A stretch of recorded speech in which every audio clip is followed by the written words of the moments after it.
Hi, my name's Cathy Skipper and I'm a menopause midwife. Welcome to my channel, The Alchemy of Menopause.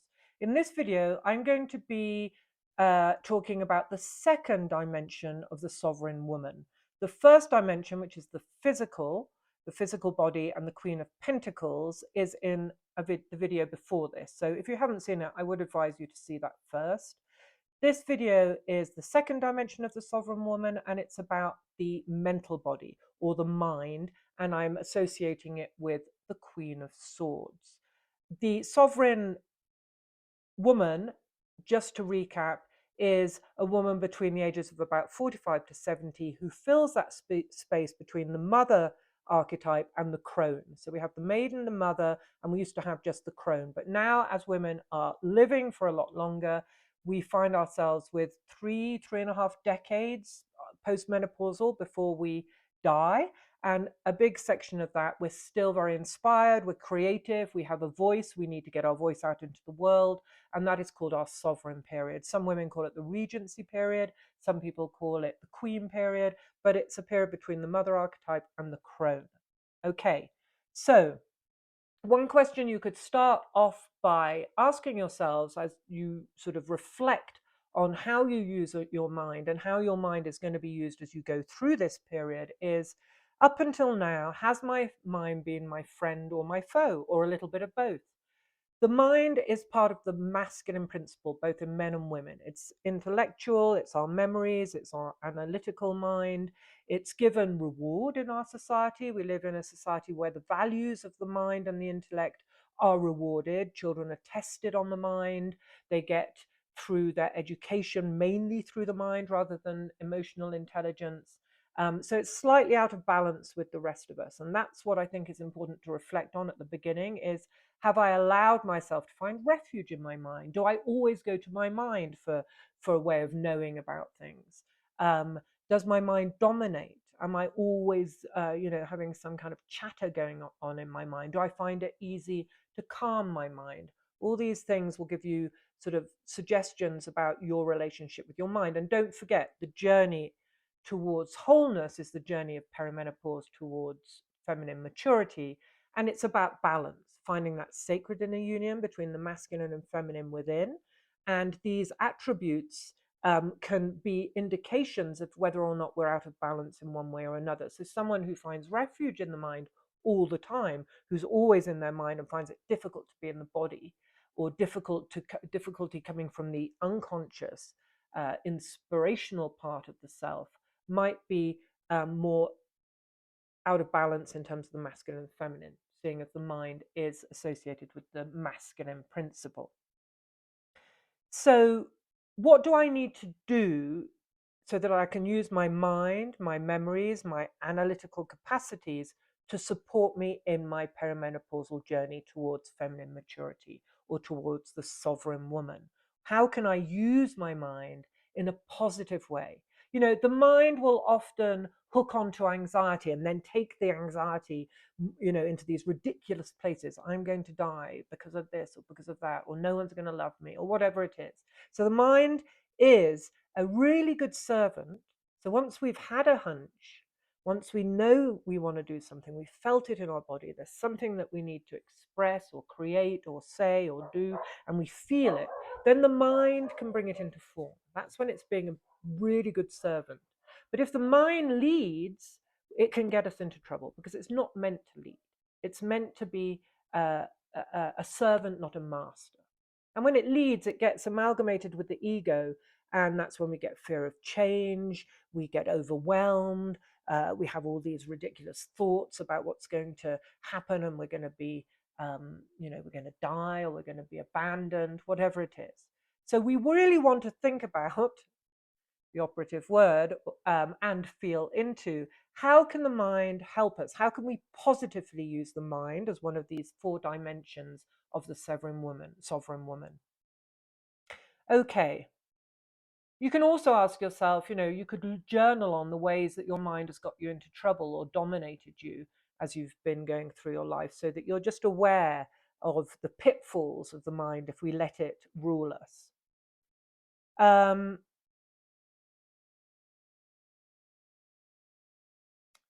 So, how to use the mind positively? We can really embrace the mind to help us to learn about ourselves and to understand ourselves and to see the patterns. The mind is very good at seeing patterns. So once we start to go inwards, then the mind can help us to make connections between, uh, you know, maybe if you're working on the mother line, seeing connections between what happened with the different women in your line, to see the patterns that you've inherited that are playing out now in your life. You can use the mind um, to look for the wisdom in things, the wisdom in your dreams, the message in your dreams, the wisdom coming through your instincts and intuition, asking yourself, well, what is this? What is this intuitive thing that I'm feeling trying to tell me? What's the deeper message in this? These are all ways that we're using the mind to support the feminine intuition, the feminine instinct, the unconscious, the imaginal self that we desperately need as we go through perimenopause, because these are the feminine aspects of the psyche. Another way is developing the inner eye or the third eye, which is really part of the mental body, but it's a part that we ignore and that we can develop as we go through perimenopause. And some people say that actually some of the hormonal changes that we go through in perimenopause are actually triggering this third eye opening and a more intuitive, instinctive, psychic way of being in the world. And that's a really positive use of the mental body, of this Aryan sort of masculine principle of the psyche. So the Queen of Swords is the queen archetype in the tarot that most connects us with this dimension of the sovereign woman. And the Queen of Swords does have that ability to cut through things, to see the truth. This is when it's when a woman has become sovereign. The Queen of Swords is that aspect of her that has a certain authority, that she does use her mind and her intellect and her ability to analyze and to find the truth or the nugget in something. She uses that for the good of the feminine. She uses that to promote the feminine self. And that's the best way for women to use their intellect. It's the Queen of Swords is very independent because she has her own thoughts. She's not reliant on what others are thinking or telling her what to think. She's incisive. She knows her own mind. And this is very, very important. And this is part of what happens in the liminal process of menopause if you're courageous enough to go there. And in terms of the mental body, it is the ability to slow yourself down enough to notice your thoughts. So the first thing is notice your thoughts. What is this thought I'm thinking? Whose is it? Where does it come from? Is it mine? Do I want this thought? Do I find this thought creative and positive and I'll take it further? Or is this thought just a random thought that's sort of come out of my chatter mind from the past or something and I can let it go? Slowing down enough to know your own mind. Knowing when you're triggered and a whole cascade of negative thoughts come, being able to, first of all, notice them, slow yourself down, pause when agitated, and then be able to decide what you think. That is knowing your own mind. And the Queen of Swords knows her mind, and her mind is in service to her soul. Her soul is the embodied feminine divine aspect. It's eternal and embodied. I believe it comes through the mother line, but that's another story. And I have a video on the mother line in my channel. In a way, spirit is connected to the intellect, and soul comes through the feminine embodied self, through matter. And when we know our own mind, we are able to behold our soul and what wants to come through the feminine. It's like our spirit is clear. Knowing our own mind is having a clear spirit. And so we use our mind to shine a light on the aspects of our life or on what's happening in our culture that will help us to grow and evolve. So I'm looking at things with a clear mind and saying, well, is this right? Am I doing the right thing here? How do I evolve here? How do I move forward here? Or even shining my light on my role in the culture or the culture. making honest and embodied decisions with a clear mind. So the mind and the body and the soul and the spirit are working together, really soul and body, mind and spirit. So the Queen of Swords is strong, she's wise, and most of all, she's self-aware. She's aware of herself. She's aware of her thoughts. She's aware of her triggers. She's aware of what beliefs are negative self-beliefs that she needs to work on and what beliefs are positive beliefs about herself that she needs to ride on. The Queen of Swords, like many women, has been through a lot in her life. But that's not enough. It's not that she's just been through a lot in her life, because that would leave her being a victim. No, she's been she's been through a lot in her life, and she's got to this liminal period of perimenopause where she has had the courage to go into these life experiences that have come up, and she has learned the lessons from them. She has brought the wisdom forward from the lessons of her challenges, and it now comes through into her life, not as victimhood, not as poor old me, not as I can't do this, but as this is the wisdom I have to share with the world. So she uses her mind, her sharp mind, for soulful, empowered, meaningful communication. She's not talking about other people. She's not, which shows jealousy actually. She's not getting entangled in meaningless conversations. In fact, the Queen of Swords doesn't like meaningless conversations. She wants to use her voice and to use her communication skills when there is a true meaning, a true wisdom in there to be had. She's always looking for the truth. So in terms of her liminal journey through perimenopause, her healing through this journey, she is laser focused. She is committed. This is her priority. She's not going to, she's not going to waste her time on anything else. She knows it's now. She knows what she does now in this liminal period of perimenopause will make the outcome of who she is as a sovereign woman. And so she is laser focused. She's there. She's on it. And she's looking for the bigger picture, the higher perspective, the symbolism, the meaning in the experiences. Again, rather than crying about her misadventures or moaning about her, what's happening to her, or being a victim, or repeating the same patterns because she doesn't want to look at it and she doesn't want to put the time in. No, she's looking for the bigger picture.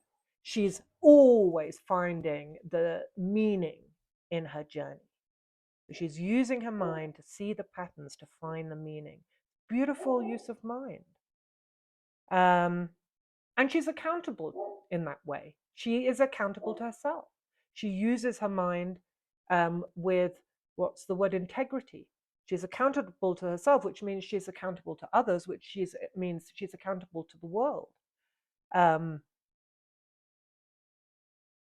And yet she still knows that there's always something more to unravel. It's the gift that keeps on giving, the gift of life. There's always something more to understand about herself, about her place in the world, about the collective. And so she does it. She uses the mind to understand, to piece things together. Like the quilt, I always see that a woman's story is about, it's not like the hero's journey where you go out on a linear journey and you kill the dragon and you come back a hero. The feminine journey is knowing how to piece the right bits together like a beautiful quilt, sewing the right bits together that look as if they don't have anything to do with each other, but underneath there's the real thing that keeps them together.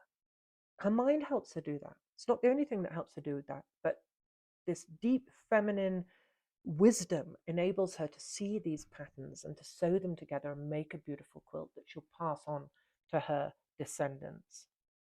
So how, on a practical level, to work with this part of ourself and with the Queen of Swords? Well, I would say one thing is I always have my journal with me. It's my travel log. It's my map. It's what I use to It's my first tool for getting through the challenges of life, for understanding the symbolism in things. Because when we learn to just write without thinking about it, we allow this other part of ourselves to come through. So our journals help us keep track of life and living. They help keep a written record that we can go back to, and then we'll know when there's another bit to join up with it. And we can make collages or drawings or poetry, but it's all an expression of the journey. It's how we use our mind for creative purposes. We're always in the process of learning, of adapting, of accommodating, of finding the patterns, of growing, of changing, of evolving. And it's beautiful. And a journal is a great tool for that. And it helps us to see what truth needs to be expressed, what truth needs to be brought into the world. We find truth through allowing ourselves just to write and express ourselves.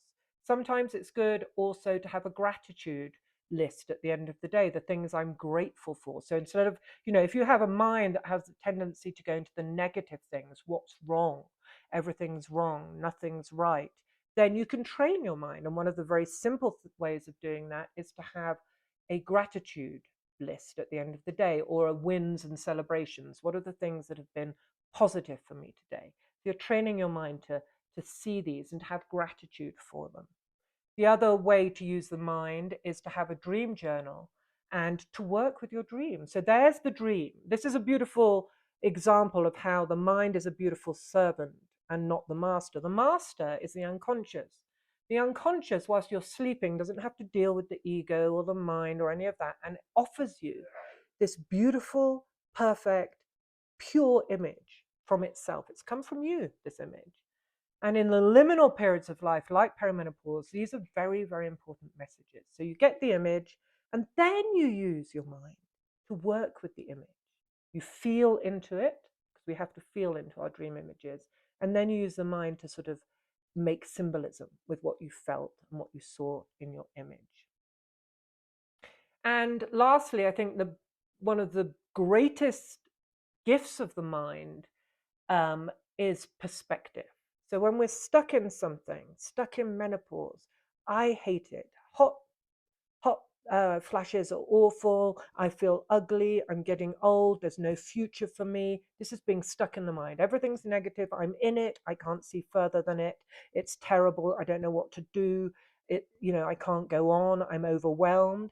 And we can either go in there with the mind, and the mind can agree, yes, this is terrible. What should we do? There's nothing we can do. This is the most awful time of my life. What I'm going to have, I'm going to rip my face off and give myself a new face, so then I'll be accepted, whatever it is. The mind gets involved. Or the mind can bring perspective, objectivity, open this up, see things from a bigger picture. One, if I've got to perimenopause, well, I'm still alive. One win. If I didn't get here, I wouldn't be alive. So that's beautiful. Let me look at some of the positive things that I can read about and find about perimenopause, about becoming the sovereign woman. What are my intentions for this next part of my life? What could be good about it? So our reflective, rational side can keep us in balance. It can either go into the heart of it and get us into more trouble, or we can use it to keep us in balance. It can stop us from running away into this emotional quagmire of everything's wrong. And that's a beautiful use of the mind as well. Okay, so I hope this was helpful. I just want to reiterate that in the 4 dimensions of the sovereign woman, or the 4 aspects of the psyche, we go through menopause physically, as we all know, but we also go through it emotionally, mentally, and spiritually. And it also affects the collective, and the collective affects us. So there's much more to the perimenopausal journey and becoming a sovereign woman than just concentrating on the physical challenges. And that's what my aim of this channel is, and the work that I'm hoping that gets shared with you. So if you like this work, please subscribe to my channel. And I have a free 180-page workbook called The Alchemy of Menopause, which I created through my initial journey through menopause. So it's 10 years old now, but it's the basis of this work. It's a good starting point. And if you want to download it free, go to the link in my bio. Lots of love.